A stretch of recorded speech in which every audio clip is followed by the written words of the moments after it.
Et nous retrouvons maintenant notre correspondant en Égypte, Achraf Massoud. Alors Achraf, quelles sont les réactions dans le monde arabe après cette nouvelle attaque israélo-américaine ?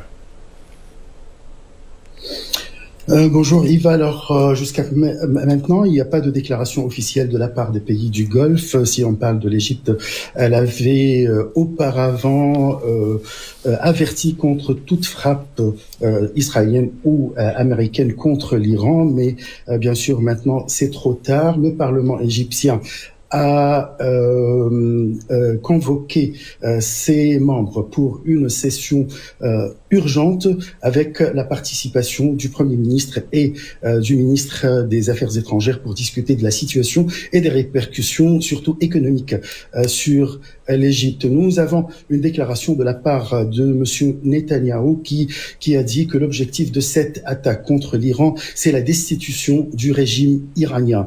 Et en même temps, Trump, le président américain bien sûr, s'est adressé au peuple iranien en disant voilà, les États-Unis sont là, sont venus pour vous libérer, selon ses propres propos.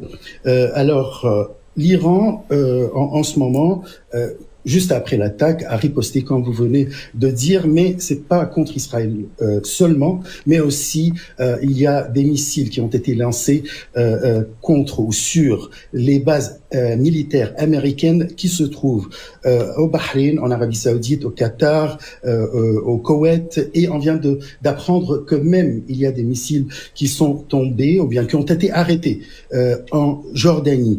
La mauvaise nouvelle qu'aux Émirats arabes unis, il y a eu des dégâts matériels, mais aussi une victime d'origine asiatique. Les responsables émiratis n'ont pas précisé de quelle nationalité ici exactement, mais ils ont précisé que c'est asiatique. Là, selon la presse israélienne, la destitution du régime, l'éventuelle destitution du régime iranien, alors veut dire la destitution des groupes alliés à l'Iran, dans la région, je parle des Houthis au Yémen, du Hezbollah au Liban et des partis chiites en Irak qui sont soutenus par le régime iranien.